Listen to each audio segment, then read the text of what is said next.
എല്ലാവർക്കും നമസ്കാരം. 10-ാം ഉദയത്തെക്കുറിച്ചുള്ള വീഡിയോ നിങ്ങൾ ഏവരും കണ്ടു കാണുമെന്ന് വിശ്വസിക്കുന്നു. എല്ലാ ദേവീദേവന്മാരുടെയും പഞ്ചഭൂതങ്ങളുടെയും അനുഗ്രഹം നിറഞ്ഞു നിൽക്കുന്ന ദിനമാണ് 10-ാം ഉദയം. സൂര്യഗ്രഹത്തിന് ബലക്കുറവുള്ളവരും ജീവിത വിജയം കൈവരിക്കാൻ ആഗ്രഹിക്കുന്നവരും പ്രത്യേകിച്ച് വിദ്യാർത്ഥികളും അന്നേ ദിവസം സൃഷ്ടിസ്ഥിതി സംഹാരകാരകനായ പരമശിവനെ ഭജിക്കേണ്ടത് അത്യാവശ്യമാണ്. ഗ്രഹദോഷ ശാന്തിക്കും ജീവിതത്തിൽ അഷ്ടൈശ്വര്യ സമ്പദ് സമൃദ്ധിക്കും അന്നേ ദിവസം പരമശിവനെ ഭജിക്കേണ്ടതുമാണ്. അടുത്ത ഒരു വർഷം മുഴുവൻ എല്ലാ ദേവതമാരുടെയും അനുഗ്രഹം ഉണ്ടാവാൻ ഈ ഒരു ദിവസത്തെ ഭജനവും വ്രതവും കൊണ്ട് സാധിക്കുന്നു. അഷ്ടൈശ്വര്യങ്ങൾ ലഭിക്കുവാനും ജീവിതത്തിൽ സൗഭാഗ്യങ്ങൾ ലഭിക്കുവാനും ഉതകുന്ന ഒരു ശിവമന്ത്രത്തെക്കുറിച്ചാണ് ഇന്നത്തെ വീഡിയോയിൽ പറയുന്നത്. ഇതിൽ പറഞ്ഞിരിക്കുന്ന രീതിയിൽ അനുഷ്ഠിച്ചാൽ ഫലം ഉറപ്പ്.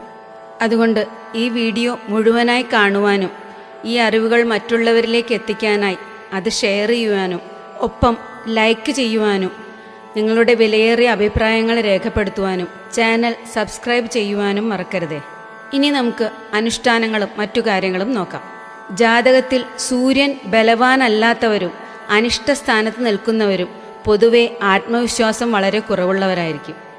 സ്വന്തമായ കഴിവുകളിൽ അവർക്ക് വിശ്വാസം ഉണ്ടായിരിക്കില്ല. ജീവിതത്തിൽ പ്രതിസന്ധിയുള്ള ഘട്ടങ്ങൾ നേരിടാൻ ധൈര്യമില്ലാത്തവരായിരിക്കും.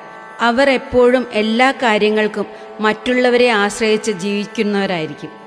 സ്വയം ഒരു കാര്യവും ചെയ്യാനുള്ള ധൈര്യം ഇവർക്കുണ്ടായിരിക്കില്ല. ഇവർ പൊതുവെ മടിയന്മാരും അലസന്മാരുമായിരിക്കും. ഇവർ വളരെയധികം ഹൃദയ ദൗർബല്യമുള്ളവരുമായിരിക്കും. കൂടാതെ അസ്ഥിരോഗങ്ങൾ, ബലക്ഷയം, ഉഷ്ണരോഗങ്ങൾ, ദഹനപ്രശ്നങ്ങൾ എന്നിവയും രോഗപ്രതിരോധ ശേഷി കുറവുള്ളവരും ആയിരിക്കും. ഇങ്ങനെയുള്ളവർ ആദിത്യ ഭഗവാനെ നിത്യം ഭജിക്കുന്നത് എല്ലാ ദോഷങ്ങൾക്കും പരിഹാരമാണ്. ഇരട്ടിമധുരം, രാമച്ചം, പതിമുഖം, ഏലം, ദേവതാരം, കുങ്കുമപ്പൂവ്, മനയോല, പുഷ്കരമൂലം, പാതിരി തുടങ്ങിയവയിട്ട് തിളപ്പിച്ച വെള്ളത്തിൽ കുളിക്കുന്നത് നല്ല ആരോഗ്യമുള്ള മനസ്സും ശരീരവും ഉണ്ടാകാൻ സഹായിക്കുന്നു. ഇത് എല്ലാവരും ചെയ്യുന്നത് വളരെ നല്ലതാണ്. അസുഖങ്ങൾ വരാതിരിക്കാനും വന്നത് മാറാനും എല്ലാം വളരെ നല്ലതാണ്. എല്ലാ സാധനങ്ങളും കിട്ടിയില്ലെങ്കിലും കുറച്ചെങ്കിലും സംഘടിപ്പിച്ച് ഇട്ട് തിളപ്പിച്ച് കുളിക്കാൻ ശ്രമിക്കേണ്ടതാണ്. എല്ലാ ദിവസവും സാധിക്കാത്തവർ ഞായറാഴ്ചകളിൽ പ്രധാനമായും ചെയ്യാൻ ശ്രമിക്കുക. വളരെ പെട്ടെന്ന് തന്നെ വ്യത്യാസമുണ്ടാകും. 10-ാം ഉദയത്തിനാൾ നിർബന്ധമായും ചെയ്യാൻ ശ്രമിക്കുക. ഇതെല്ലാം ഇട്ട് തലേ ദിവസം വെള്ളം തിളപ്പിച്ചു വെച്ചാൽ അതിരാവിലെ കുളിക്കാനും സാധിക്കും. സൂര്യോദയത്തിനു മുൻപ് എഴുന്നേറ്റ് ഈ വെള്ളത്തിൽ സ്നാനം കഴിഞ്ഞ് ശുഭ്രവസ്ത്രം ധരിച്ച് ഒരു ഓട്ടുപാത്രത്തിലോ ചെമ്പുപാത്രത്തിലോ ശുദ്ധജലത്തിൽ കുങ്കുമപ്പൂവിട്ട്, കുങ്കുമപ്പൂവ് കിട്ടാൻ സാധ്യതയില്ലാത്തവർ ചുവന്ന റോസാപ്പൂ ദളങ്ങളോ അല്ലെങ്കിൽ ചുവന്ന് പഴുത്ത കുരുമുളകോ 3-4 ഇട്ടുവെച്ച് ആ ജലം കയ്യിൽ വെച്ച് കിഴക്കോട്ട് തിരിഞ്ഞു നിന്ന് ഉദയസൂര്യനെ നോക്കി 27 പ്രാവശ്യം ഓം ആദിത്യായ നമ എന്ന് ജപിച്ചതിനു ശേഷം പൂജാമുറിയിൽ 7 തിരിയിട്ട് ദീപം കൊളുത്തി വിളക്കിനു മുൻപിൽ ജലം വെച്ച് ആദിത്യ ഹൃദയം 12 തവണ ജപിച്ച് പ്രധാന ദേവതയായ ശിവഭഗവാനെ ഭജിക്കേണ്ടതാണ്. അന്നേ ദിവസം ഈ ജലം കുടിച്ചു വേണം വ്രതം തുടങ്ങാൻ. മന്ത്രത്തിൻ്റെ ശക്തിയും സൂര്യ തേജസ്സും കുങ്കുമപ്പൂവിൻ്റെ ഔഷധ ഗുണവും നിറഞ്ഞ ജലം പൂർണ്ണ ആരോഗ്യപ്രദമാണ്.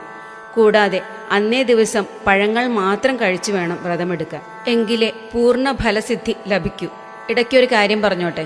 സൺ എനർജി കുറവുള്ളവർക്ക് എളുപ്പത്തിൽ ആ ദോഷങ്ങൾ പരിഹരിക്കാൻ റൂബി സ്റ്റോൺ, അതായത് മാണിക്യം ധരിക്കുന്നത് ദോഷങ്ങൾ മാറാൻ സഹായിക്കും. പക്ഷെ അത് അറിവുള്ളവരെ കൊണ്ട് നോക്കിച്ച് ദോഷഫലങ്ങൾ ഒന്നും ഇല്ല എന്ന് ഉറപ്പുവരുത്തിയിട്ട് വേണം ധരിക്കാൻ. ഇനി ജപിക്കേണ്ട ശിവമന്ത്രം പറയാം.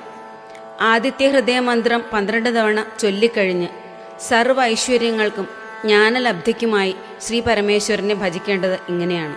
ഇനി പറയാൻ പോകുന്ന മന്ത്രം 108 പ്രാവശ്യമാണ് ചൊല്ലേണ്ടത്.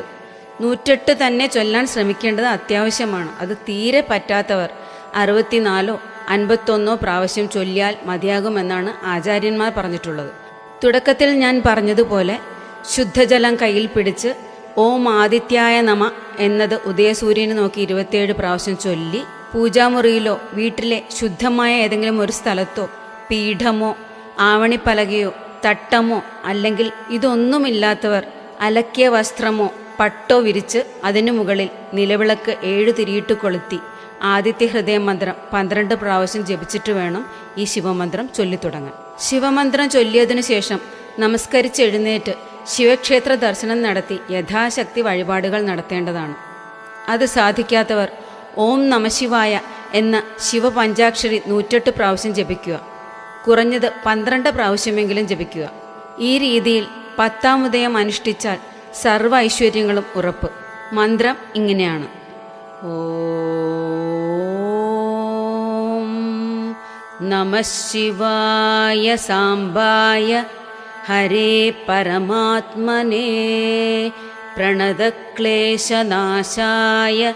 യോഗിനാം പതയേ നമഃ. ഓം നമഃ ശിവായ സാംബായ ഹരേ പരമാത്മനേ പ്രണതക്ലേശനാശായ യോഗിനാം പതയേ നമഃ. ഓം നമഃ ശിവായ സാംബായ ഹരേ പരമാത്മനേ പ്രണതക്ലേശനാശായ യോഗിനാം പതയേ നമഃ. തുടക്കത്തിൽ പറഞ്ഞതുപോലെ 10-ാം ഉദയത്തിന് പ്രഭാത സ്നാനം കഴിഞ്ഞ് ശുദ്ധജലം കയ്യിൽ പിടിച്ച് ഉദയസൂര്യനെ നോക്കി ഓം ആദിത്യായ നമ 27 പ്രാവശ്യം ചൊല്ലി ദീപം കൊളുത്തി ആദിത്യ ഹൃദയം 12 തവണ ജപിച്ച് ഈ ശിവമന്ത്രം 108 തവണ ചൊല്ലി തീർത്ഥജലം സേവിച്ച് വ്രതം ആരംഭിച്ച് സൂര്യാസ്തമയത്തിനു ശേഷം ഇളനീരോ നാരങ്ങാ വെള്ളമോ കുടിച്ച് വ്രതം അവസാനിപ്പിക്കാം. മറ്റു വിശേഷങ്ങൾ പോലെ തന്നെ 10-ാം ഉദയം ആചരിക്കുന്നതിലും ചില പ്രാദേശിക വ്യത്യാസങ്ങൾ കണ്ടേക്കാം. ചിലയിടങ്ങളിൽ 10 തിരിയിട്ട് നിലവിളക്ക് കൊളുത്താറുണ്ട്. ചിലയിടങ്ങളിൽ സൂര്യഭഗവാന് കോലം വരച്ച് പൊങ്കാലയിടാറുണ്ട്. എല്ലാം ഐശ്വര്യപ്രദമായ കാര്യങ്ങൾ തന്നെയാണ്. സൂര്യഭഗവാന്റെയും ശ്രീ പരമേശ്വരൻ്റെയും അനുഗ്രഹം എല്ലാവർക്കും ലഭിക്കുമാറാകട്ടെ.